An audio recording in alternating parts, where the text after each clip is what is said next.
సోమ అంటే చంద్రుడు, అమృత అంటే అమృతం. ఈ రెండు అమ్మవారితో పాటే పుట్టే.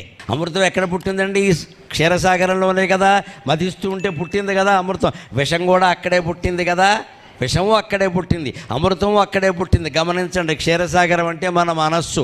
విషము నీ మనస్సులోనే పుడుతోంది, అమృతము నీ మనస్సులోనే పుడుతోంది. నీ మనస్సు నువ్వు గమనించుకోగలిగితే అందులో భగవంతుడు తప్ప ఎవరూ లేకపోతే ఎప్పుడూ అమృతమే ఉంటుంది, విషం ఉండదు ఖచ్చితంగా. అందుకే శంకరాచార్య స్వామి శివుడిని వర్ణిస్తూ అంటారు ఆయన, శివుడు పెదవి ఎర్రగా కౌస్తుభమణిలా ఉందట. కౌస్తుభమణి ఇక్కడికి ఎందుకు వచ్చిందండి శివుడు పెదవి మీద కంటే? ఏమంటారో తెలుసా? ఎవరైనా అక్కగారు పెళ్ళి అయిపోయాక దూర ప్రాంతం వెళ్ళిపోతే మా చెల్లిని చూడాలని అనుకుంటుంది కదా. కౌస్తుభం ఎక్కడ పుట్టింది? పాలసముద్రంలో కదా.